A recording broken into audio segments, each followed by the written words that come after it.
আজকে নিয়ে এসেছি আপনাদেরকে হচ্ছে মৌলভীবাজার জেলার কুলাউড়া উপজেলায় আপনার হচ্ছে এই রাবার বাগানে। এই দেখেন এই যে গাছটা দেখতে পাচ্ছেন, এটা হচ্ছে রাবার গাছ। এই গাছ থেকে আপনার হচ্ছে যে সেই হচ্ছে আপনার খেজুর গাছের মতো এখানে আসলে ছেঁচে দিতে হয়, ইয়ে পরে হচ্ছে যে রসগুলো ঠিক এভাবে করে বক্সের মধ্যে পড়ে। এই দেখেন এটা হচ্ছে যে সে রাবার, দেখতেছেন কত টানলেও কিন্তু এটা ছিটতেছে না। এটা দিয়ে বিভিন্ন ধরনের টায়ার, রাবার জাতীয় যত কিছু আছে এগুলা তৈরি করা হয়। দেখেন এটা অনেক শক্ত, কিন্তু টানলেও কিন্তু ছিটতেছে না, দেখতে পাচ্ছেন। এইটা পুরোটা হচ্ছে রাবার বাগান। এই দেখেন আসলে জায়গাটা খুবই সুন্দর।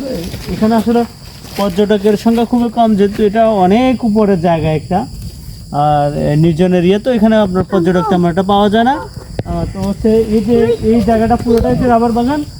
এই যে বিভিন্ন ধরনের গাছ দেখতেছেন, এই যে ঠিক খেজুর গাছের মতো আর কি। আপনার এই রসটাকে এভাবে করা হয়, আপনার হচ্ছে খুলে এভাবে করা হয়, তারপরে যে এইভাবে আপনার হচ্ছে যে ঠিক রসটা পড়ে আর কি।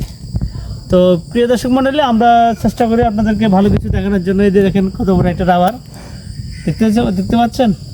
তো ঠিক আছে, ভালো থাকেন সবাই, ধন্যবাদ সবাইকে।